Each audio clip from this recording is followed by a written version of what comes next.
Welcome back to Solentha Stories. Let's fuel your day with some intense passion and non-stop excitement. Grab your gear, we're moving into the story now. I was eating breakfast when my husband calmly said, "I'm going to stay at my ex's place for a month, so it's not really wrong if I tell you first." His daughter watched me like it was some funny challenge. I didn't argue. I wrote up the papers and let them sign. A month later they came back begging me to undo it. My husband announced he was leaving me for a month to live with his ex-wife while I was eating breakfast. Not leaving me, he clarified, just taking a break. Being honest. Transparent. He said it like he deserved a medal for telling me to my face instead of sneaking around. His daughter watched me from across the kitchen, waiting for me to break down so she could capture it on her phone and post it for her friends. My son sat frozen, confused and scared. And I sat there with my spoon halfway to my mouth, yogurt dripping back into the bowl, and felt something inside me go completely cold and quiet. I didn't yell. I didn't cry. I just nodded slowly and said, "Okay, let me make a phone call." That phone call changed everything. But to understand why I reacted that way, why I didn't scream or beg or fall apart, you need to know who I was before that morning. You need to understand the life I'd built, the warning signs I'd been collecting like evidence. And the moment I decided I wasn't going to be the kind of woman who ignored what was right in front of her face. My name is Addison Hayes. I'm 37 years old and I work as an ICU nurse at a Level 2 trauma center in Charleston, South Carolina. Every single morning my alarm goes off at 5 a.m. in the dark. I roll out of bed, walk to our small kitchen in my pajamas, and brew strong coffee while the rest of the city sleeps. I pull on my scrubs, navy blue, practical, worn soft from too many washes, and I leave for work before the sun comes up. My shifts are 12 hours long. 12 hours of running codes, lifting patients, charting vitals, holding the hands of people who are dying while their families sob in waiting rooms. I come home exhausted. My feet ache. My back is stiff. My hands smell like antiseptic no matter how many times I wash them. I never complain about it. This job pays our rent. It keeps the lights on in our 2-bedroom apartment. It puts food in the fridge and keeps my 15-year-old son Finn in decent clothes and school supplies. My husband Wyatt works in sales at a logistics company, mid-tier, nothing special. He's got charm though. The kind of easy, slick charm that makes people trust him right away. Smooth voice. Quick smile. Always knows exactly what to say to make a client feel important. He talks constantly about promotions that never come, about deals that are always just about to close, about how next quarter is going to be the big one. I learned a long time ago to just nod and smile while I handle the checkbook and make sure the bills get paid on time. Our apartment is small. 2 bedrooms, 1 bathroom, a kitchen so narrow that 2 people can barely stand in it at the same time.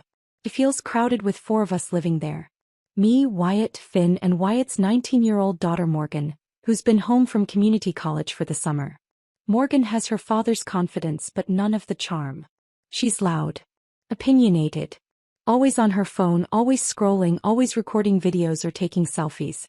She has a way of reminding me in small cutting ways that I'm not her real mother. Never directly. Just little comments here and there. Little looks that say exactly what she's thinking. For a while we had a routine that almost felt normal. Sunday mornings we'd do meal prep together. All 4 of us crowded into that tiny kitchen, chopping vegetables, portioning out chicken breasts into plastic containers for the week ahead. Wyatt would talk about work, complain about difficult clients, incompetent coworkers, unfair managers.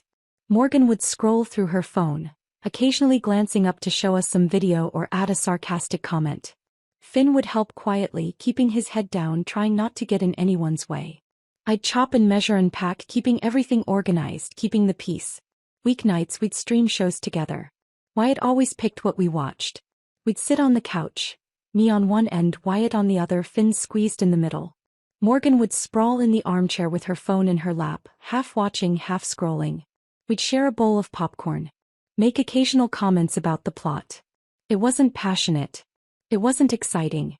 There were no deep conversations, no shared dreams, no moments where I looked at Wyatt and felt butterflies or connection or anything beyond mild companionship.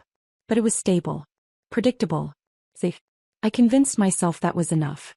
I told myself blended families take work. Teenagers are difficult. Marriages go through seasons. This was just a quiet season. A stable season. things would get better. Except about 8 months ago I started noticing things that didn't add up. It began with Wyatt's phone. He started angling the screen away from me whenever I walked past.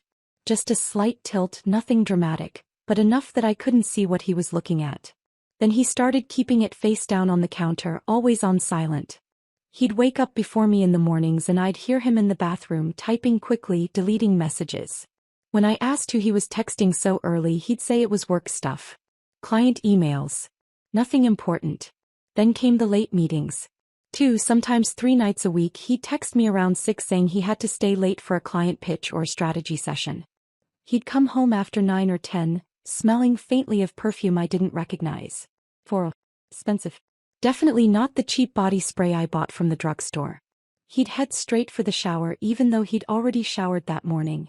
When I asked how the meeting went, he'd give me vague, distracted answers. Fine. You know how clients are. Demanding. Morgan's behavior changed too. She started smirking when Wyatt left for these late meetings, like she knew something I didn't. She'd glance at me, then at her phone, then back at me, waiting for a reaction. I never gave her one. I just kept doing the dishes, folding the laundry, getting ready for my next shift. But I noticed. I always noticed. Dinner conversations became painfully one-sided. I tried to talk about my day, the patient who coded twice and somehow survived, the family member who screamed at me because we couldn't save their father, the bone-deep exhaustion that never really went away. Wyatt would scroll through his phone, making distracted, aha sounds. Finn would eat quietly, eyes down, sensing the tension but not knowing what to do about it. Morgan would laugh at something on her screen, completely disconnected from the rest of us. One night I tried to make a joke about it. Wyatt was on his phone again, smiling at something, and I said lightly, "What are you doing over there, running a secret spy operation?" I expected him to laugh it off. Instead he looked up sharply, his expression hard, and snapped, "You're always looking for problems that don't exist, Addison." The sharpness in his voice startled me. Finn froze with his fork halfway to his mouth. Morgan looked up from her phone, suddenly interested, like she could smell conflict brewing. I didn't respond. I just stood up, cleared my plate, and went to bed early that night. That's when I started keeping track. Not in writing, nothing he could find. Just mental notes. Dates. Times. Patterns. I'm a nurse. I've spent years in an emergency room watching people ignore warning signs until it was too late. I've held the hands of women with broken ribs and black eyes who swore they just fell down the stairs. I've listened to them make excuses for men who'd put them in hospital beds.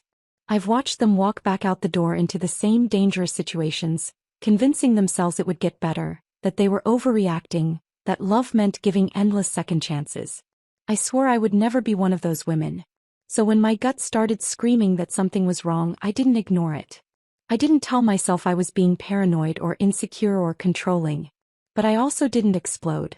I didn't accuse. I didn't make a scene. I watched. I documented. I waited. I noticed that Wyatt's late meetings always fell on Tuesdays and Thursdays. I noticed that Morgan got overly cheerful on those nights, making cryptic comments like, "Dad works so hard, doesn't he?" while watching me carefully for a reaction. I noticed that Finn had started spending more and more time in his room with his headphones on, avoiding the growing tension in our apartment. I told myself I was being smart. Prepared. And then 2 days before that breakfast conversation, I found the hotel receipt in Wyatt's jacket pocket. I wasn't snooping. I was checking pockets before doing laundry, something I'd done 100 times before. But there it was. Hotel room. Mount Pleasant. Tuesday night. The same Tuesday he told me he was working late on an urgent client pitch. I stood there in the dim morning light holding that crumpled receipt and felt something shift inside me. Something cold and final and perfectly clear. I didn't confront him. I folded the receipt carefully and put it back exactly where I'd found it. Then I finished the laundry, went to work, ran my shift, and came home like nothing had changed. But everything had changed. I knew the truth now. And I was ready to act on it. So when Wyatt sat down across from me 2 mornings later and told me he was moving in with his ex-wife for a month, when Morgan stood there with her phone pointed at me waiting for me to fall apart, I didn't give them the reaction they wanted. I gave them exactly what they asked for. I set my spoon down on the table. The sound of it hitting the bowl seemed louder than it should have been in the sudden silence. Wyatt sat across from me, cologne still hanging heavy in the air between us, waiting for my response. Morgan stood frozen by the counter, phone lowered slightly, like she'd been expecting fireworks and couldn't quite process the calm.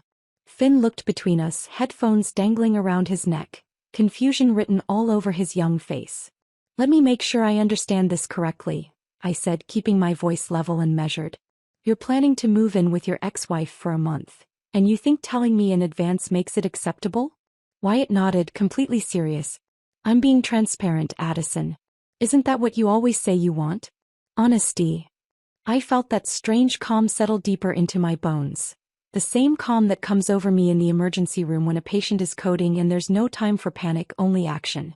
Every move calculated. Every decision clear. "Transparency is important," I said quietly. "I appreciate it. But if you walk out that door, you're not taking any part of what I've built with you." His expression shifted slightly. Less confident now. "What's that supposed to mean?" "It means if you go under a formal 30-day separation agreement. Legal signed binding. No financial support from me during that month. No access to joint accounts. You want to live like you're single, you'll fund it like you're single." The kitchen went dead silent. Morgan's mouth actually fell open slightly. Wyatt blinked like he was waiting for the punchline, waiting for me to smile and say I was kidding. "You can't be serious," he finally said. "Completely serious." Morgan recovered first, her voice sharp with indignation. "That's insane. You're trying to control him. This is exactly why he needs space from you." I turned my head slowly to look at her. "No, Morgan. This is called protecting myself. Something you'll understand one day when you're old enough to earn what you have instead of having everything handed to you." Her face flushed red. "You can't talk to me like that." I just did. Wyatt stood up abruptly, rattling the table. Coffee sloshed in my cup. "You can't just cut me off financially because you're upset, Addison. That's not how marriage works." "You're the one leaving the marriage, Wyatt," I said, still sitting, still calm. "I'm just making sure the boundaries are clear." He stared at me, jaw working like he was trying to find the right words to make me back down. When he couldn't find them, he laughed. A sharp, bitter sound. "You're bluffing. You won't actually do this." I stood up, picked up my bowl, walked it to the sink and rinsed it carefully. Then I turned around and looked him directly in the eye. "Try me." Something in my voice must have registered because he went quiet. Morgan was typing furiously on her phone now, probably texting someone about what a terrible person I was. Finn sat completely still, watching everything like he was trying to make himself invisible. Wyatt cleared his throat, straightened his shoulders, trying to regain control of the situation. "Fine. Draw up whatever you want. I'm not going to fight you on some piece of paper. But you're making a huge mistake, Addison. When you calm down and realize how ridiculous you're being, don't expect me to just forget this." "I'll keep that in mind," I said. He grabbed his phone off the counter and walked toward the bedroom. Morgan followed him, shooting me a look that was pure venom. I heard them talking in low, urgent voices behind the closed door. Probably strategizing. Probably convinced I'd cave within 24 hours. Finn stayed at the counter, staring down at his uneaten cereal. When he finally looked up at me, his eyes were watery but he wasn't crying. "Mom, what's happening?" I walked over and sat on the stool next to him. "Your stepdad made a choice. I'm making sure I'm protected. That's all." "Is he really leaving?" "Looks that way." "Because of her?" He didn't say Lacey's name, but we both knew who he meant. "Yeah, buddy. Because of her." He nodded slowly, processing. "Are you okay?" That question broke something small inside me, but I didn't let it show. I put my hand over his. "I will be. We both will be." He nodded again, then put his headphones back on and went to his room. I heard the door close softly. I stood alone in the kitchen, the morning sun starting to stream through the window, and pulled out my phone. My hands were steady as I scrolled through my contacts and found the number I needed. David Marks. Attorney. I'd worked with him on a patient advocacy case about a year ago. A woman whose husband had tried to make medical decisions against her wishes. David had been sharp, efficient, no nonsense. Exactly what I needed now. I texted him. "Need a separation agreement drafted today. Can you meet this afternoon?" His response came within 2 minutes. 2 p.m. My office. Bring timeline and any relevant details. I typed back, "I'll be there." Then I opened a new note on my phone and started writing. Every date I could remember. Every late meeting. Every time Wyatt had come home smelling like perfume. Every smirk from Morgan. Every lie about client pitches and strategy sessions. I wrote it all down in clear, simple bullet points. By the time I finished, I had 2 full pages of documentation spanning 8 months. About an hour later, Wyatt emerged from the bedroom with a duffel bag. Morgan was right behind him, her own bag slung over her shoulder. I was sitting at the table with a cup of tea, scrolling through my phone, looking completely unbothered. "I'll be back for the rest of my stuff later," Wyatt said, not quite looking at me. "Fine. And we'll talk about this separation thing when I get back. You'll see how unnecessary it is." I didn't respond. Just took another sip of tea. Morgan stopped in the doorway, turned back and said with a smirk, "You know, Addison, Dad's being really decent about this. Most women wouldn't even get told. You should actually be grateful." I looked up at her slowly. "You might want to pay attention to what happens next, Morgan. Consider it a life lesson." She rolled her eyes. "Whatever." Then she pulled out her phone, angled it to get both her and Wyatt in the frame, and snapped a selfie. I watched her type a caption, probably something about real family sticking together. She hit post and looked at me like she'd won something. They left without saying goodbye to Finn. I heard Wyatt's car start in the parking lot, heard them drive away, and then the apartment was quiet. I sat there for another minute, finishing my tea, then I stood up and got ready for my meeting with David. At exactly 2 p.m. I walked into his office. It was small, practical, lined with law books and filing cabinets. David sat behind his desk, mid-50s, graying hair, reading glasses perched on his nose. He looked up when I came in and gestured to the chair across from him. "Addison. Good to see you, though I wish it was under better circumstances." "Me too. Tell me what's going on." I laid it all out. The affair. The hotel receipt. The announcement this morning. Wyatt's twisted logic about honesty. Morgan's involvement and cruelty. My need to protect myself financially and legally. David listened without interrupting, taking notes. When I finished, he sat back and studied me for a moment. "You want a clean separation agreement. 30 days. No financial commingling during that period." "Exactly. And you want it airtight so he can't claim you abandoned him or acted in bad faith." "Yes." He nodded slowly.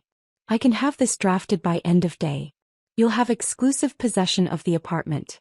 No removal of property without written consent. Vehicles titled in your name stay with you. Joint accounts frozen. Each party responsible for their own expenses." "Perfect. Addison, I need to ask, are you sure about this? Once he signs, once you start enforcing these terms, there's no going back.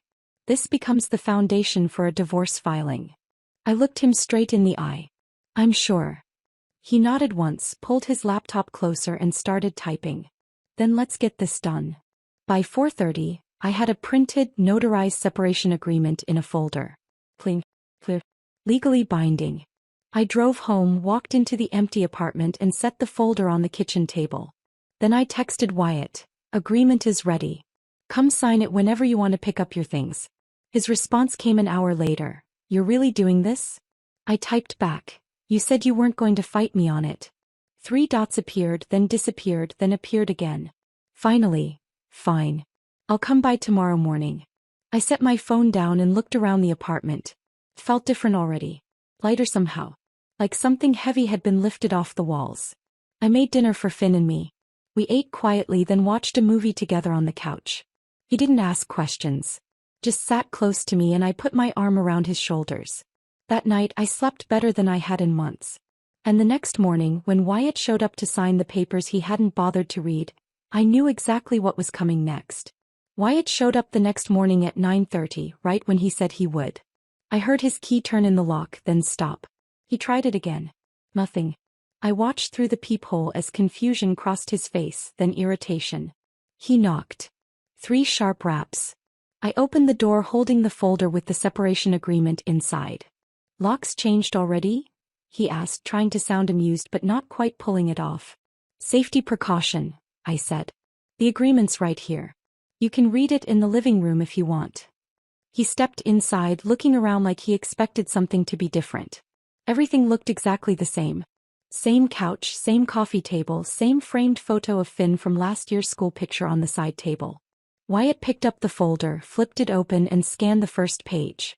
This is excessive, Addison. It's protective. He laughed, but it sounded forced. You actually got a lawyer to draft this? How much did that cost? My money. My decision. He shook his head, flipping through the pages without really reading them. I could tell by how fast his eyes moved. He wasn't absorbing a single word. Just performing the action of reading so he could say he'd looked at it. Morgan appeared in the doorway then, phone already in her hand. She must have been waiting in the car. Is this going to take long? Mom's expecting us. Wyatt waved her off. Give me a minute. She rolled her eyes but stayed in the doorway, phone angled toward us. Recording probably. Or at least ready to. Wyatt sat down on the couch, pulled a pen from his pocket and started signing. Bottom of page 1. Page 2. Page 3. He didn't ask a single question. Didn't pause to read any clauses about financial separation or property rights or the 30-day timeline. Just signed his name in quick, careless strokes like he was signing a receipt at a restaurant. When he finished, he tossed the folder onto the coffee table and stood up. Happy now? Very, I said. He stared at me for a moment like he was waiting for something. Tears maybe. Bigger. Some kind of emotional reaction that would prove I was falling apart without him. When I didn't give him anything, he shook his head. You'll regret this, he said quietly. When you calm down and realize how irrational you're being, don't expect me to just forget it. Noted, I said. Morgan stepped further into the room, filming openly now. This is honestly sad, Addison. You're punishing Dad for being honest with you. That's toxic. I looked directly at her, directly at the camera. Everything in that agreement is legal and fair. Your father signed it willingly. If there's a problem with it later, that's on him for not reading what he signed. She lowered the phone slightly, caught off guard by how calm I sounded. Wyatt grabbed his duffel bag from where he'd left it by the door the night before. I'll be back for the rest of my things in a few days. You'll need to schedule that with me in writing, I said. Per the agreement. He stopped, turned back. You're serious? Completely. He muttered something under his breath, then walked out. Morgan followed, but not before turning back to say, You're going to be so lonely. I closed the door behind them, locked it and leaned against it for just a moment. Then I picked up the signed agreement, scanned every page and emailed copies to David and to myself. Binding. Done. The next 48 hours moved like a carefully choreographed operation. First the car. Wyatt had been driving a sedan that was titled solely in my name. I'd bought it 2 years ago when his previous car died, put the title in my name because his credit was a mess, and he'd been making promises about paying me back ever since. Promises that never materialized. I called the lender, explained the situation, provided proof of ownership and the separation agreement, and authorized them to repossess the vehicle. They found it parked outside Lacey's townhouse in Mount Pleasant and towed it that same afternoon. Next, the bank. I took a personal day from work and went to our credit union first thing in the morning. The teller recognized me. I'd been banking there for 6 years. I showed her the separation agreement and asked to close the joint checking account. She walked me through the process, professional and efficient. I withdrew everything except exactly $200, which I transferred into a new account under Wyatt's name alone. That way he couldn't claim I'd left him with nothing, couldn't accuse me of financial abandonment. The remaining funds, just over $4,000 that I'd deposited from my own paychecks over the past few months, went into my private account. Then I called our cell phone carrier. Wyatt's line was under my family plan, something I'd set up years ago to save money. I explained that I needed to remove a line due to separation, provided my account information, and had his service disconnected within 10 minutes. Clean. Simple. Legal. Back at the apartment, I called a locksmith. He arrived within an hour, changed both locks and gave me 3 new keys. I kept 2 and gave 1 to Finn. Then I logged into our building's security system and updated the access codes for the front entrance and the parking garage. Every action was documented. Every step was legal. Every decision was irreversible. That evening I met with David again. He'd already started drafting the divorce complaint. You're moving fast, he observed, not disapprovingly. No reason to wait, I said. Fault-based grounds. Adultery. You're sure you want to go that route? It can get messy. I have evidence. He raised an eyebrow. How much evidence? Enough. I didn't tell him about Sienna yet. That card I'd play when I needed it. David nodded slowly. Hey. I'll file within the week. He'll be served at the address you provided. Lacey's townhouse in Mount Pleasant. Got it. He made a note. Addison, you should prepare yourself. Once he's served, once he realizes you're serious, things might get ugly. He might show up. He might make threats. I'm prepared. He studied me for a moment. Yeah. I believe you are. I left his office as the sun was setting, drove home through evening traffic and felt nothing but clarity. When I got home, Finn was making himself a sandwich in the kitchen. He looked up when I came in. Hey, Mom. Hey, buddy. How was your day? Fine. Quiet. He paused, then asked carefully, Is Wyatt coming back? Not to live here, no. He nodded, processing that. Good. That one word surprised me. Good. Yeah.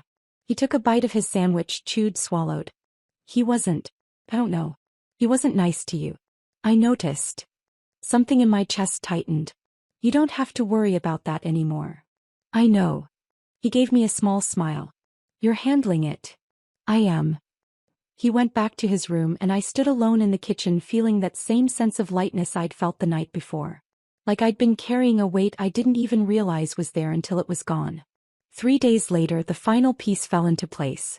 My phone buzzed with an email from Sienna Vaughn. Subject line: Final documentation package. I opened it on my laptop. The attachment was a compressed file containing dozens of photos, time-stamped and geotagged. Wyatt and Lacey at a wine bar on Meeting Street. At a hotel parking lot near the Ashley River. Sitting together in her car outside a restaurant. And the one that mattered most. Wyatt's car, the one I'd since had repossessed, parked outside Lacey's townhouse at 11 p.m. on a Tuesday. Timestamp showed he didn't leave until 3 a.m. There were also screenshots. Text messages between Wyatt and Lacey. Nothing explicit but enough. Can't wait to see you tonight. She doesn't suspect anything. This is worth the risk. And then the messages that made my stomach turn. A group chat. Wyatt, Lacey and Morgan. Morgan sending updates. She just left for work. You're clear. She's working a double tomorrow. You'll have all day. And the one that hurt most, even though I'd been expecting it, she's so clueless. This is almost too easy. Morgan wasn't just aware. She was coordinating. She was facilitating. She was enjoying it. I saved everything to 3 separate flash drives. Uploaded copies to a secure cloud account with password protection. Then I forwarded the entire packet to David with a simple message. Evidence attached. Use as needed. His response came within minutes. This is more than enough. Filing tomorrow. I closed my laptop and sat in the quiet apartment. No anger. No tears. Just the grim satisfaction of being right. Of being prepared. Of having made the right choice. That night I slept deeply and dreamlessly. And when Wyatt's first frantic voicemail came 2 days later, his voice panicked, confused, demanding to know what I'd done to the bank accounts, I listened to it once, saved it as evidence and deleted it. Then I blocked his number and went back to work. The first call came on day 4. I was at work, in the middle of starting in 4 on a patient in bed 3, when my phone buzzed in my scrubs pocket. I ignored it. It buzzed again. And again. By the time I finished with the patient and checked my phone, I had 7 missed calls from numbers I didn't recognize. I waited until my break, went to the staff lounge, poured myself burnt coffee from the pot that had been sitting there since morning shift, and listened to the voicemails. The first one was Wyatt. His voice was tight, controlled, but I could hear the edge underneath. Addison, my card got declined at the gas station. I need you to call me back. This is ridiculous. The second one, an hour later, less controlled. Addison, what did you do to the accounts? My card's being declined everywhere. Call me back. Now. The third one, Morgan's voice, sharp and nasty. You're pathetic, Addison. You think cutting off his money makes you look strong? You're just proving why he left. Grow up. I saved each voicemail, added the numbers to my blocked list and went back to work. The calls kept coming from new numbers. Wyatt must have been borrowing phones. Lacey's, Morgan's, maybe random people at whatever store he was trying to buy something at. Each message grew more frantic, more desperate, more angry. You can't just cut me off. I have bills. This is illegal. You're committing financial abuse. I talked to someone and they said, This is insane. You're insane. I listened to each one once, saved them all to a folder on my phone labeled Evidence, and blocked every new number.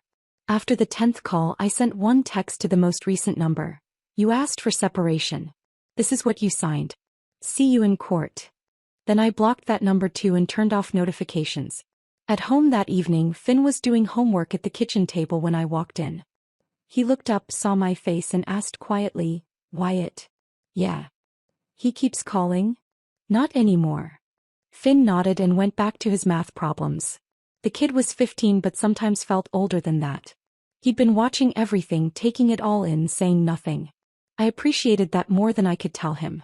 By day 6, Morgan took the battle public. A coworker pulled me aside during shift change. Rachel, one of the ICU nurses I'd worked with for 3 years. She looked uncomfortable. "Hey, I saw something on Instagram. Is everything okay?" I kept my face neutral. "What did you see?" She pulled out her phone, opened the app, and showed me Morgan's account. A video of her sitting in what looked like Lacey's living room, eyes red, makeup smudged, talking directly to the camera. "Some people show you who they really are when things get hard," she was saying, voice shaking with manufactured emotion. "My dad was just trying to be honest, trying to communicate, and his wife punished him for it. She took everything. Cut him off. Left him with nothing. And for what? Because he needed space. Because he was going through something." The comments section was flooded. Heart emojis. Crying faces. "You're so strong. Some people are just cruel. Your dad deserves better." I handed the phone back to Rachel. "It's handled. Are you sure? Because if you need..." "I'm sure. But thanks." She squeezed my arm and let it drop. Over the next few days, Morgan posted more Instagram stories with captions like, "When someone shows their true colors," over a black screen. Selfies with Wyatt, both of them looking sad and wounded, captioned, "Real family sticks together." A video of her crying, actual tears this time, or at least convincing ones, talking about how I'd destroyed their family, how I was controlling and manipulative, how all her dad wanted was honesty and communication. Her friends ate it up. The comments filled with support for her, condemnation for me. A few people I vaguely knew from Wyatt's work circles even chimed in, calling me heartless, a gold digger, a narcissist. I didn't respond. Didn't comment. Didn't even look at the posts after that first one Rachel showed me. Let her perform for her audience. Let her paint me as the villain. The truth had a way of coming out eventually, and when it did, no amount of crying videos would save her. 2 of my other coworkers asked me about it over the next week. Both times I said the same thing: "It's being handled legally. I'm fine." And both times they nodded and dropped it. Day 11. 10 p.m. I was sitting at the kitchen table charting patient notes, documentation I'd brought home because I'd been too busy during my shift to finish it. Finn was in his room with his door closed, music playing softly. The apartment was quiet, peaceful. Then someone started pounding on the door. Not knocking. Pounding. Fist against wood, hard enough to rattle the frame. "Addison." Wyatt's voice, loud and angry, echoing in the hallway. "Open this door." I froze for half a second, then stood up slowly.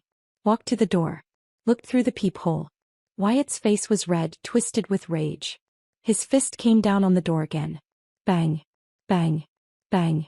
"You have no legal right to lock me out of my own home. Open this door right now." I pulled out my phone, opened the camera, and started recording through the peephole. His face filled the frame, distorted by the fisheye lens. Spit flying as he yelled. Fist hammering. "I know you're in there, Addison. You can't hide from me. You think you can just steal everything and get away with it." Down the hall, I saw Mrs. Chin from 4C peek her head out of her apartment, eyes wide. Mr. Okafor from 4A opened his door halfway, phone already in his hand. I kept recording and called building security with my other hand. "This is Addison Hayes in 4B. There's a man pounding on my door, yelling, refusing to leave. I need security up here now." The dispatcher said they were on their way. Wyatt kept pounding. "This is abuse. Financial abuse. You can't just cut me off and lock me out. I have rights." "Sir, you need to calm down." Mr. Okafor's voice, firm and clear. "You're disturbing the whole floor." Wyatt whipped around. "Mind your own business." "You're making it everyone's business," Mr. Okafor said calmly. Two security guards appeared at the end of the hallway walking fast. I stopped recording and stayed by the door listening. "Sir, you need to leave the property." The first guard, a broad-shouldered guy I'd seen around the building. "This is my apartment. Do you have a key?" "No, but..." "Do you have legal documentation saying you're allowed to be here?" "She changed the locks illegally." "Sir, if you don't leave right now, we're calling the police." Silence. Then Wyatt's voice, lower but still shaking with anger. "This isn't over. Leave. Now." I heard footsteps. Retreating. The elevator ding. Then quiet. A knock on my door, gentle this time. "Miss Hayes?" "It's building security." "He's gone." I opened the door. The two guards stood there, professional and calm. "You okay?" the first one asked. "I'm fine. Thank you. We're going to file an incident report. If he comes back, call us immediately. If he tries this again, we'll involve the police." "I appreciate that." The second guard handed me a printed form. "Fill this out and drop it off at the front desk tomorrow. We'll keep it on file." I thanked them again. They left. I closed the door, locked it, and leaned against it for a moment. Finn's door opened. He stood there in his pajamas, face pale. "Was that Wyatt?" "Yeah." "Is he gone?" "Yeah, buddy. Security took care of it." He nodded, processing. "Good." I walked over, put my hand on his shoulder. "You okay?" "Are you?" "I am." He hugged me quickly, then went back to his room. I heard his door close, heard his music start up again. I went back to the kitchen table, forwarded the video to David along with a message. "Incident at my apartment tonight. Security involved. Report attached tomorrow." His response came 5 minutes later. "Good documentation. This strengthens your case significantly." I set my phone down and finished my charting. The next evening, Finn came into the kitchen while I was chopping vegetables for stir-fry. He sat at the table watching me for a moment before speaking. "Mom, I know what's happening." I looked at him. Waited. "I know Wyatt cheated on you. I know Morgan was helping him. And I know you're protecting us." His voice didn't shake. He wasn't asking for reassurance or permission to feel a certain way. He was just stating facts, the way I'd taught him to approach problems. Calmly, clearly, without unnecessary emotion. "Yeah, buddy," I said quietly. "That's exactly what's happening." He nodded. "I'm glad you're doing something about it. I was worried you'd just let it happen." That hit me harder than I expected. "You were worried?" "Yeah. I've seen you let him get away with stuff before. Little stuff. But it added up." I set the knife down. "I'm not letting anything slide anymore." "I know." He stood up, walked over and hugged me. Brief but solid. Then he pulled back and said, "I'm proud of you, Mom." I felt something crack open in my chest. Not breaking. Opening. Letting light in. "Thanks, Finn." He nodded once, grabbed an apple from the counter and went back to his room. I stood there in the kitchen, knife in hand, vegetables half chopped, and let myself feel it. The weight of doing the right thing. The cost of protecting what mattered. The quiet, steady knowledge that I wasn't alone in this. Then I finished making dinner and we ate together in comfortable silence. The following week I scheduled the movers. I'd been planning this since the day Wyatt signed the separation agreement. My grandmother's mahogany dining set, the one she'd left me in her will, the one I'd refinished myself over 3 weekends before Wyatt and I even met. The bedroom furniture I'd saved for 2 years to buy, back when I was still in my first apartment after nursing school. My home office desk and chair, the filing cabinet, the bookshelf I'd assembled alone because Wyatt said he didn't have time. All of it mine. Purchased before the marriage. Documented with receipts I'd kept in a folder for exactly this reason. I called a moving company, explained the situation, and asked for their earliest available slot. They said Thursday at 8 a.m. I gave them a detailed inventory list, attached scanned copies of every receipt, and confirmed twice that they understood this might get confrontational. The manager, a woman named Paula with a no-nonsense voice, said, "We've handled worse. Just make sure you're there to authorize everything." Thursday morning I woke up early. Made coffee. Dressed in jeans and a plain t-shirt. Finn was still asleep. I told him to stay in his room no matter what he heard. At 7:45 I went down to the parking lot and waited. The moving truck pulled in at 8 on the dot. 2 men got out. One older, heavy-set with gray hair and steady hands, the other younger, lean, moving with efficient purpose. The older one introduced himself as Joe. "Miss Hayes." "That's me. We've got your list. Shouldn't take more than 2 hours if everything goes smoothly." "It might not go smoothly," I said. "My husband might show up. He signed a separation agreement, but he's been difficult." Joe nodded like he'd heard it all before. "We'll handle it. You just point us to what goes and what stays." I let them into the apartment. Showed them the dining set, the bedroom furniture, the office setup. They worked quickly, wrapping everything in blankets, using dollies to move the heavier pieces. I stood on the balcony watching them load the truck, feeling strangely calm. That's when I heard the car. Tires screeching into the parking lot. Engine revving too loud. I looked down and saw Wyatt's car. The one I'd had repossessed had apparently been replaced, probably by Lacey, skid into a spot near the truck. He jumped out before the engine even stopped. Morgan was right behind him, phone already in her hand, recording. "What the hell do you think you're doing?" Wyatt's voice carried across the parking lot, sharp and furious. The movers paused. Joe looked up at me. I stayed where I was, arms folded, and said nothing. Wyatt stormed toward the truck. "That's my furniture. You can't just take it." Joe stepped between Wyatt and the truck, calm and unmovable. "Sir, we have documentation showing Ms. Hayes purchased these items before the marriage. We're operating legally." "I don't care what you think you have. That's theft." Morgan rushed forward, phone held high, filming everything. "You can't just take our stuff. This is robbery. We're calling the police." "Go ahead," I called down from the balcony. My voice cut through the noise, clear and cold. "Call them. I have receipts for every single item being removed. The separation agreement Wyatt signed gives me exclusive rights to property I owned before the marriage. Everything here is mine." Wyatt's face went red. "You're insane. You can't do this." "I already am." He moved toward the truck like he was going to physically stop them from loading the next piece. My grandmother's china cabinet. Joe stepped in front of him again, this time with his hand raised. "Sir, you need to step back. That's my house. My furniture." "It's not," I said louder now. "It's my apartment. My furniture. And if you touch anything or interfere with these movers doing their legal work, I'll have you arrested." Morgan whipped around, aiming her phone at me. "You're destroying this family. You're evil." By now, neighbors had started coming outside. Mrs. Chin from 4C stood on her balcony, arms crossed, watching with open curiosity. Mr. Okafor was in his doorway with his wife, both of them frowning at the scene. Mrs. Albertson from 3B, a retired schoolteacher who'd lived in the building for 15 years, stepped out onto her balcony and called down. "Wyatt, you're making a fool of yourself. Leave that woman alone." Wyatt spun toward her. "Stay out of this." "You've been staying out at all hours for months," Mrs. Albertson said, voice sharp and clear. "We all noticed. Don't come back now acting like you're the victim." Wyatt's mouth opened, then closed.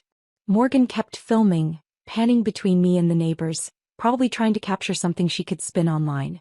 "Everyone's just going to stand there and let her steal?" Morgan shouted at the growing crowd. Mr. Kim, a quiet man who rarely spoke to anyone, called out from his doorway. "It's not stealing if it's hers." Morgan's face flushed. He turned back to the movers. "You're going to regret this. We're suing all of you." Joe didn't even look at her. Just kept wrapping the china cabinet, securing it with straps, nodding to his partner to help lift it onto the dolly. Wyatt tried one more time to block them, stepping directly in front of the truck. Joe sighed, pulled out his phone and dialed. "Yeah, I need police assistance at the Riverside Apartments, Building 4. We've got someone interfering with a legal move." Wyatt's eyes widened. "You're calling the cops on me?" "You're trespassing and interfering with contracted work," Joe said calmly. "So yeah, that did it." Wyatt stepped back, hands up, voice shaking with barely controlled rage. "Fine. Take it. Take everything. You're going to regret this, Addison. When you're sitting alone in that empty apartment with nobody, you'll realize what you threw away." I looked down at him, meeting his eyes. "I already know what I threw away. And I'm better off without it." Morgan let out a bitter laugh. "You're going to be so lonely." Mrs. Chun called down from her balcony. "She's got her son. He's got her job. She's got more than you think." Morgan turned, filming Mrs. Chin now. "Oh, so everyone's just against us?" "You made it easy," Mrs. Chin said and went back inside. The movers finished loading. Joe handed me a clipboard with the inventory list. I signed it, confirmed the delivery address for my storage unit, and thanked them. "You handled that well," Joe said quietly. "Seen a lot of ugly divorces. You kept your cool." "Learned it at work," I said.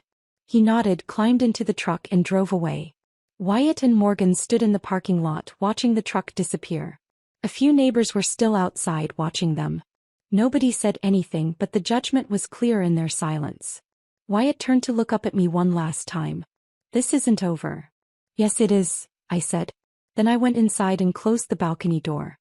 I stood in the apartment looking around. It was emptier now. The dining table was gone, leaving a bare spot on the floor where the rug had protected the wood. The bedroom looked strange without the furniture I'd brought into the marriage. My office was stripped down to the walls. But it didn't feel empty.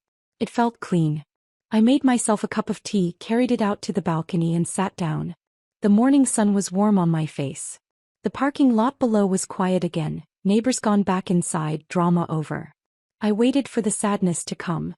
For regret or doubt or some kind of emotional collapse now that the confrontation was done. It never came. Instead I felt light. Free. Like I'd been holding my breath underwater for months, years maybe, and had finally surfaced. My lungs filled with clean air. My shoulders dropped. The tension I'd been carrying since the morning Wyatt announced he was leaving, maybe even since long before that, finally released. I thought about the women I'd seen in the year. The ones with broken bones and broken spirits who kept going back.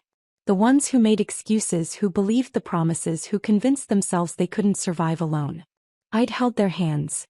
I'd documented their injuries.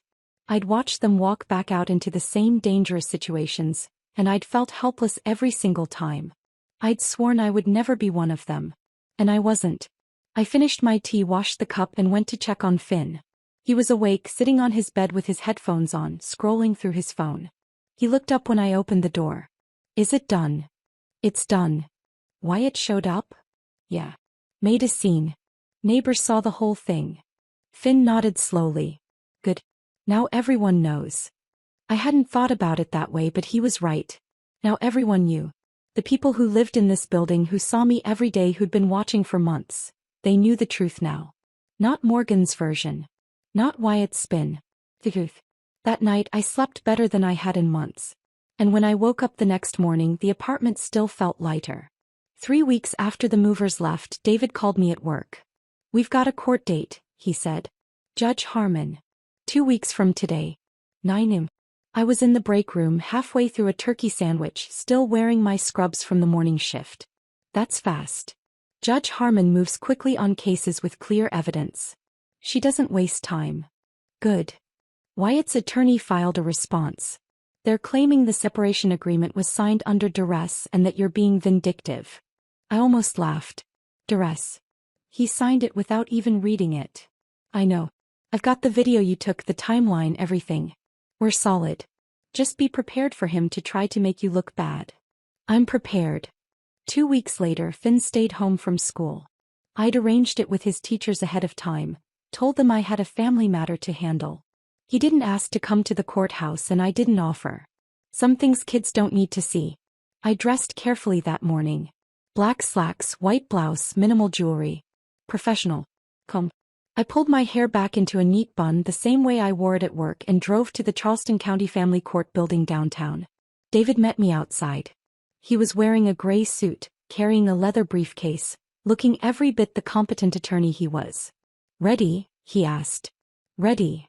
We walked inside together.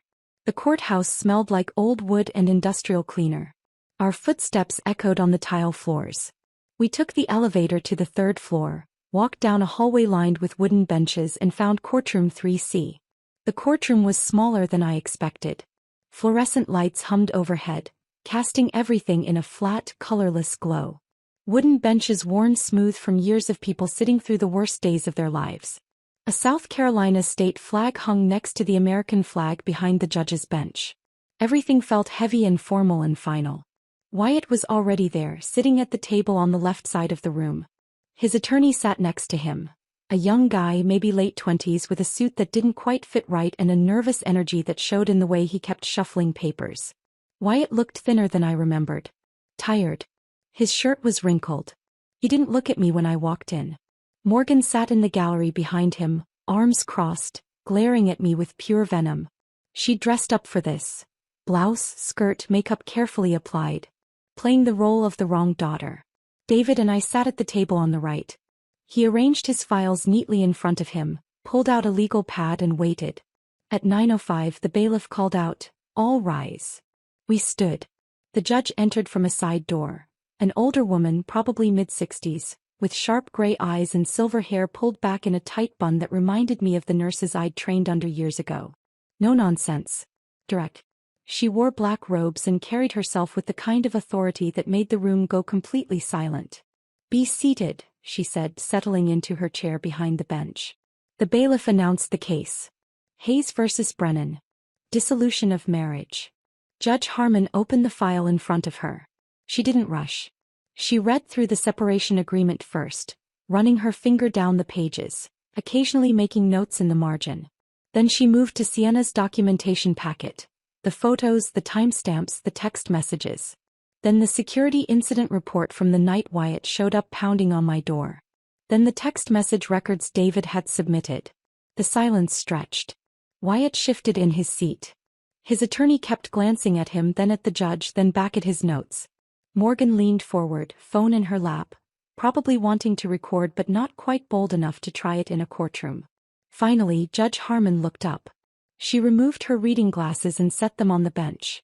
"Mr. Brennan," she said, her voice clear and direct. "Stand up, please." Wyatt stood. His attorney stood with him. "I've reviewed the evidence submitted by both parties," the judge continued. "And I want to be very clear about what I see here. This is textbook adultery with clear documentary evidence. You signed a separation agreement on," she glanced down, "the 16th of last month that explicitly outlined financial and property terms. You signed it willingly, without coercion, in the presence of your daughter who can verify you were not under duress." Wyatt opened his mouth. His attorney put a hand on his arm. Judge Harmon wasn't finished.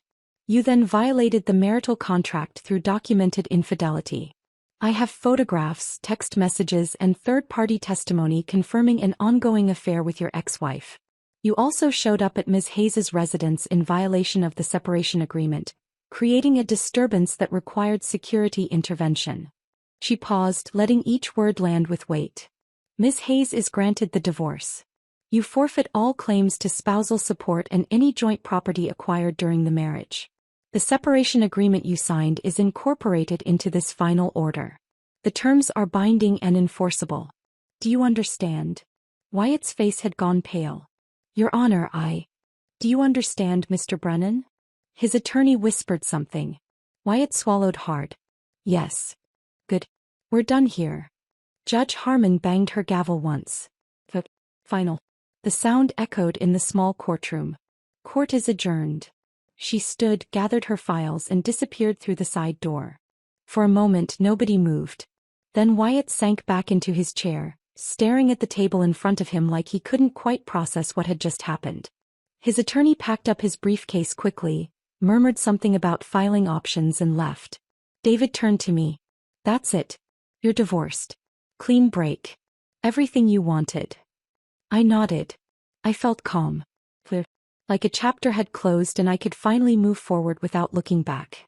Wyatt was still sitting at his table when I walked past. I didn't stop. Didn't say anything. Just kept walking. Morgan caught up to me in the hallway outside the courtroom. "You happy now?" she hissed. "You destroyed him." I stopped, turned to face her. "I didn't destroy him, Morgan. He destroyed himself. I just stopped cleaning up the mess." She opened her mouth to respond, but I was already walking away. David and I took the elevator down in silence. Outside, the morning sun was bright and warm. Charleston in late spring, everything green and alive. In the parking lot, Wyatt appeared again. I was unlocking my car when I heard his footsteps behind me. "Addison." I turned. He looked smaller somehow. Deflated. "You think you've won?" His voice was shaking, but not with anger this time. With something closer to desperation. "This isn't over." You'll regret this. I looked at him, really looked at him, for the first time in weeks. And I felt nothing. No anger. No sadness. No regret. Just a distant clinical observation of a man I used to know. It's been over since you walked out that door, Wyatt, I said quietly. You just didn't realize it yet. He stared at me, mouth opening and closing like he was trying to find words that wouldn't come. I got in my car, started the engine and pulled out of the parking space. In my rearview mirror I saw him standing there alone, hands in his pockets, watching me drive away. He got smaller and smaller until he disappeared completely around a corner. That image stayed with me. Not because it hurt, but because it didn't. I drove home, changed out of my court clothes and made myself lunch. Then I called Finn. It's done, I said when he answered. Officially. Officially. How do you feel? I thought about it. Free. He was quiet for a moment. Then, good. You deserve that. Over the next few weeks, word filtered back through mutual acquaintances. Sarah, a co-worker who'd stayed friendly with one of Wyatt's colleagues, pulled me aside one afternoon. I heard things aren't going well for Wyatt, she said carefully. I haven't been keeping track. He's living with Lacey. And Morgan. In her townhouse. I nodded, didn't say anything. Apparently it's not going well. Neighbors have complained about screaming. Police were called twice last week. That's unfortunate. Sarah studied my face. You really don't care, do you? I cared for 4 years, I said. That was enough. Another friend mentioned that Morgan had posted a long rant on social media about how hard her life had become, then deleted it an hour later. Someone else said Lacey had kicked Wyatt out once already, then let him back in after he begged. I listened to it all with the same detached interest I'd give to a patient's family drama in the ER. Sympathy for the situation but no personal investment. Their choices. Their consequences. I'd chosen differently, and I was living with the peace that choice had given me. That was enough. 2 months after the divorce finalized, I got the call I'd been waiting for. My supervisor at the hospital, Karen, asked me to come to her office after my shift. I thought maybe I'd made a mistake on some paperwork, or a patient had complained or something needed fixing. Instead, she closed the door, gestured for me to sit and smiled. We're creating a new nurse manager position for the ICU, she said. Better hours, better pay, more responsibility. I'd like to offer it to you. I sat there for a moment, processing. Me. You've been here 6 years, Addison. You're reliable, competent, and the staff respects you. It's yours if you want it. I didn't hesitate. I want it. Good. You start next month. Congratulations. I walked out of that office feeling lighter than I had in years. The raise was significant. Enough that Finn and I could move somewhere better. Somewhere that felt like a fresh start instead of a space haunted by everything that had happened. That weekend we went apartment hunting. Found a 2-bedroom in West Ashley with higher ceilings, better light, hardwood floors that didn't creak, and a small balcony overlooking a park. The rent was more than our old place, but with my new salary it was manageable. Finn stood in the empty second bedroom, sunlight streaming through the window, and said, "Can I paint it?" "What color?" "Navy blue." "Yeah, buddy. It's your room. Paint it however you want." His face lit up in a way I hadn't seen in a long time. We moved in 3 weeks later. Finn painted his room himself, rolled up his sleeves, covered the floor with tarps, and worked methodically until every wall was a deep, rich blue. He set up his desk by the window, arranged his books on the shelf, hung posters of bands and video games, and finally had a space that felt completely his. I took my time with my own room. Bought new bedding, soft gray sheets, a thick comforter, pillows that actually supported my neck after long shifts. Hung curtains that blocked out the morning light so I could sleep in on my days off. Set up a small reading chair in the corner with a lamp and a side table for my coffee. Within weeks I started noticing changes in Finn. Small things at first. He smiled more easily. Hummed while he did homework. Started bringing friends over after school. Something he'd stopped doing entirely during the last year of my marriage. I'd hear laughter coming from his room, the sound of teenage boys talking too loud about things that didn't matter, and I'd feel something warm settle in my chest. His grades improved. He joined the school's robotics club, something he'd mentioned wanting to do a year ago but never followed through on. Now he stayed late twice a week working on projects, came home excited, talking about motors and circuits and competitions. One evening I was making dinner when I heard him on the phone in his room. He was laughing.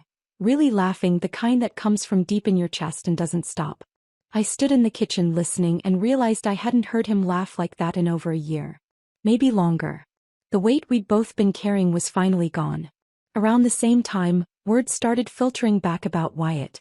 It came in pieces, through different people like a puzzle assembling itself without me asking for it. Sarah from work mentioned she'd heard things weren't going well. Another nurse, Beth, said her neighbor lived near Lacey's townhouse and had complained about noise.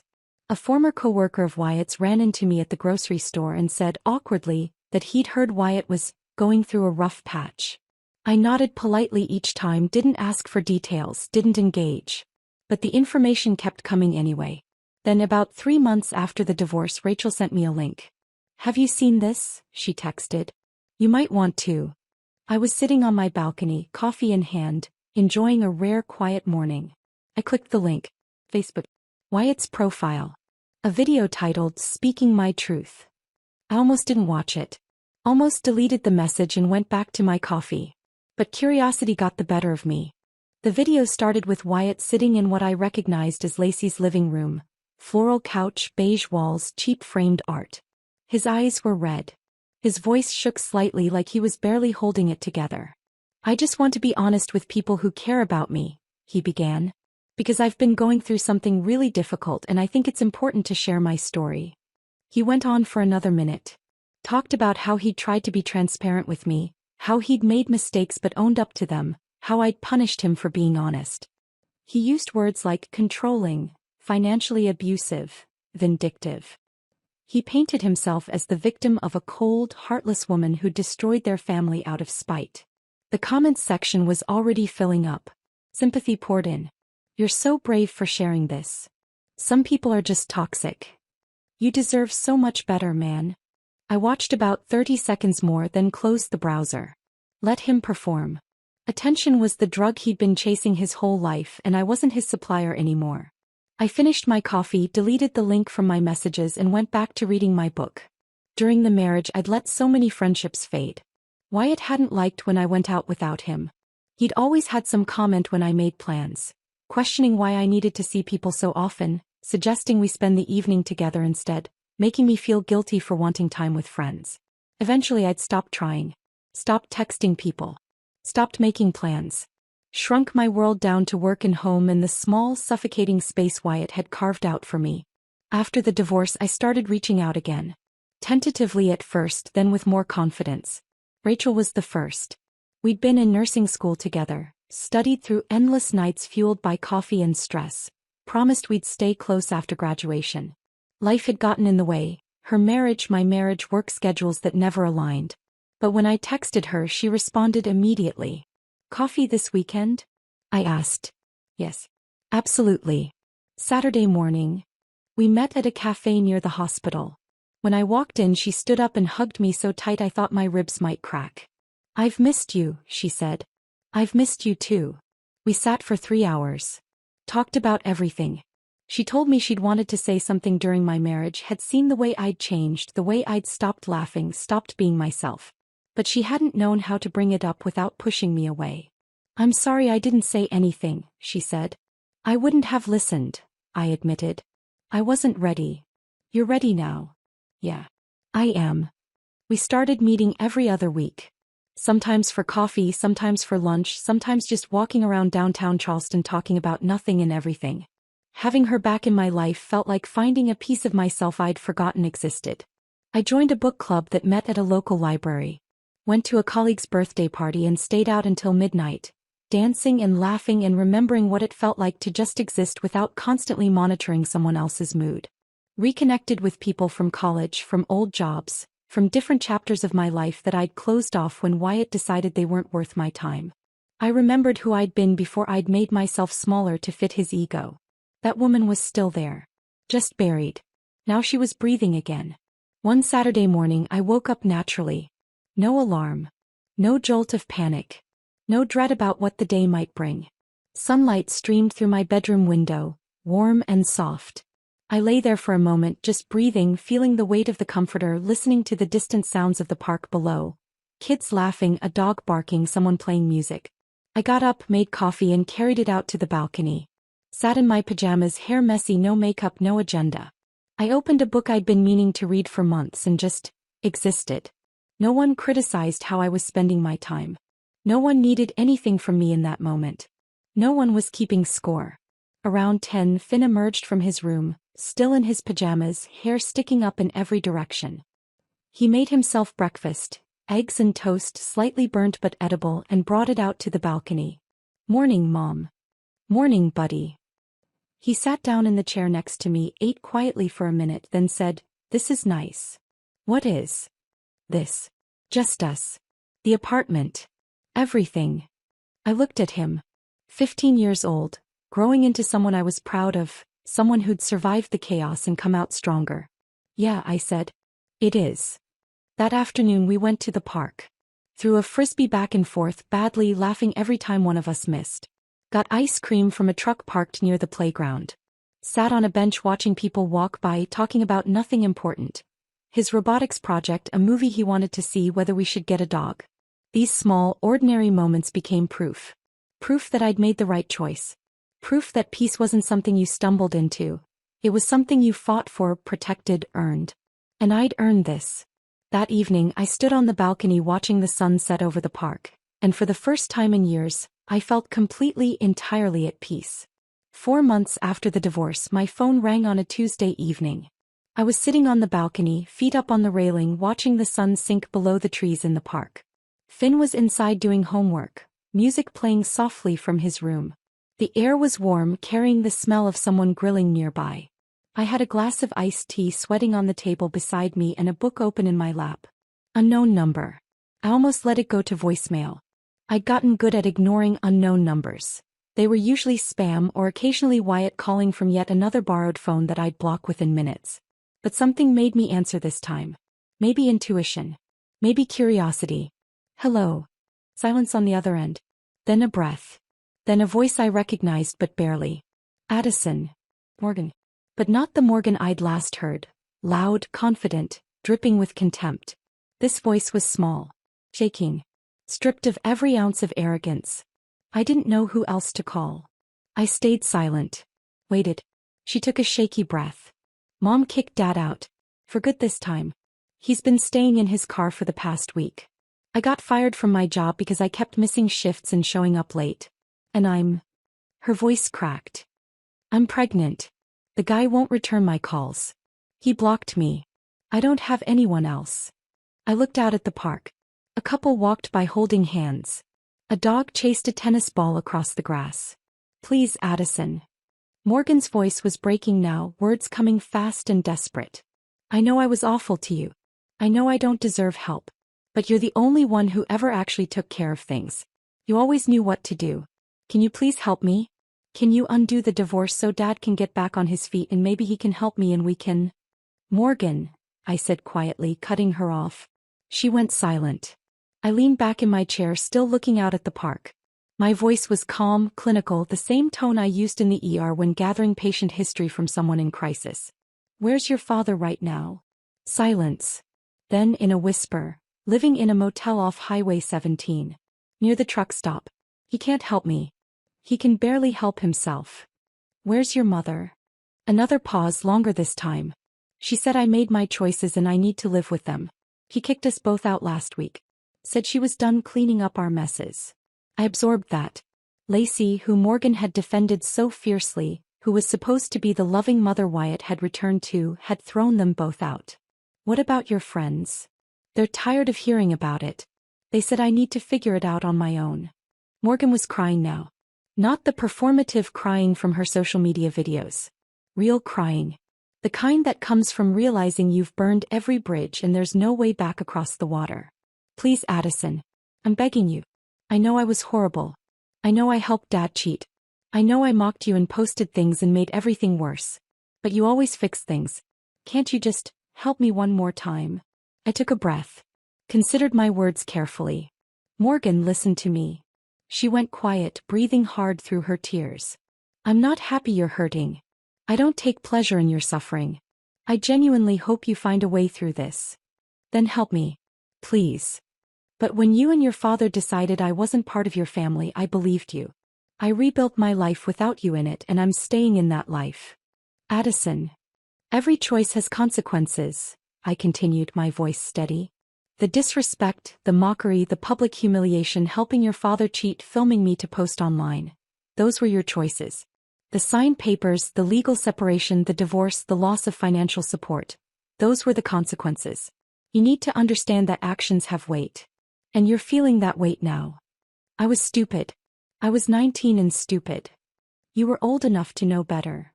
She sobbed openly now. So you won't help me at all? I can't, Morgan. Not because I hate you, but because you need to learn what your choices cost. And because I need to protect the peace I fought for. My voice wasn't cruel. It wasn't vengeful. It was just honest. I worked 12-hour shifts to keep your father fed and housed. I paid the bills he ignored. I gave you a place to live rent-free while you were home from college. And you thanked me by helping him cheat, mocking me online, and treating me like I was nothing. I paused.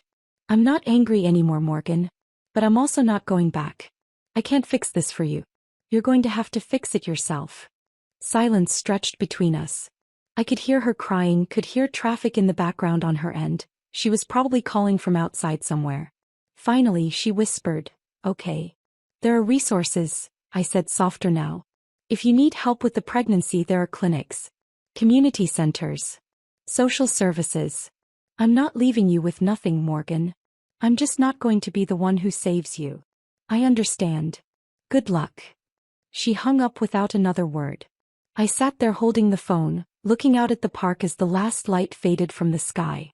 I waited for guilt to come, for regret, for some voice in my head to tell me I should have helped, should have been the bigger person, should have extended grace. It never came. Instead, I felt sad, genuinely sad that a 19-year-old girl was going through something so hard. But I also felt clear. Thought. Certain. I'd made the right choice. I stood up, went inside, and found Finn at the kitchen table doing calculus homework, pencil tapping against the paper as he worked through a problem. "Everything okay?" he asked without looking up. "Yeah, buddy. Everything's fine."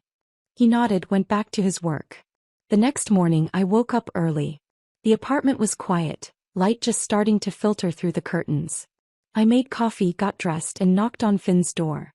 "You awake?" "Yeah. Want to get breakfast out?" He appeared in the doorway, hair messy, still in his pajamas. Really? Really? Go get dressed." 20 minutes later, we were sitting in a booth at our favorite pancake place downtown. The restaurant smelled like butter and maple syrup, the kind of warm, comforting smell that makes everything feel okay. Finn ordered the stuffed French toast. I got a vegetable omelette and a side of fruit. We sat by the window watching people walk by on the sidewalk. Tourists with cameras. Locals in running gear. A man walking 3 dogs tangled in leashes. "There's a girl," Finn said suddenly, not looking at me, focused very intently on his orange juice. "Yeah. In my biology class. Her name's Emma." I smiled. "Emma sounds nice." "She is. She's really smart. She wants to be a marine biologist." "Are you going to ask her out?" His face flushed red. "Maybe. I don't know. Probably not." "You should." He glanced at me. "Really? Really? Worst she can say is no." He nodded slowly, considering. "Yeah. Maybe." We ate in comfortable silence for a while. He told me about his robotics project. They were building an automated sorting system for a local charity. I told him about a funny patient interaction from my shift yesterday. We talked about nothing important and everything important at the same time. When we finished, we walked to the park and threw a frisbee for a while. He was terrible at it. I was worse. We laughed every time one of us missed, which was most of the time. "Mom," he said after a particularly bad throw that sailed into the bushes. "Yeah. I'm really glad we moved. I'm glad it's just us now." I looked at him, 15 years old, growing into someone I was genuinely proud of, someone who'd survived chaos and come out kinder for it. "Me too, buddy." "Are you happy?" The question caught me off guard. I thought about it. Really thought about it. "Yeah," I said. "I am." He smiled. "Good." That afternoon, I sat on the balcony with my book while Finn worked on homework inside. The sun was warm. The park below was full of life. Kids playing, couples walking, someone practicing guitar on a bench. I thought about Morgan's call. About Wyatt living in a motel. About Lacey kicking them both out. About the life I could have stayed in. The life of fixing everyone else's messes, of being the responsible one, of sacrificing my peace for people who didn't value it. And I thought about the life I'd chosen instead. This apartment. This peace. This version of myself who didn't shrink to make room for someone else's ego. Some people only learn what they had when they lose the person who held everything together. And when that happens, you don't go back to teach them the lesson again. You keep walking toward the life you deserve. I picked up my book, turned the page, and kept reading. The sun was warm. My coffee was still hot. Finn was humming in his room. And I was exactly where I was supposed to be. If this story of calculated justice had you hooked from start to finish, hit that like button right now. My favorite part was when Addison handed Wyatt those separation papers and he signed without reading a single word. What was your favorite moment? Drop it in the comments below. Don't miss more powerful stories like this. Subscribe and hit that notification bell so you never miss an upload.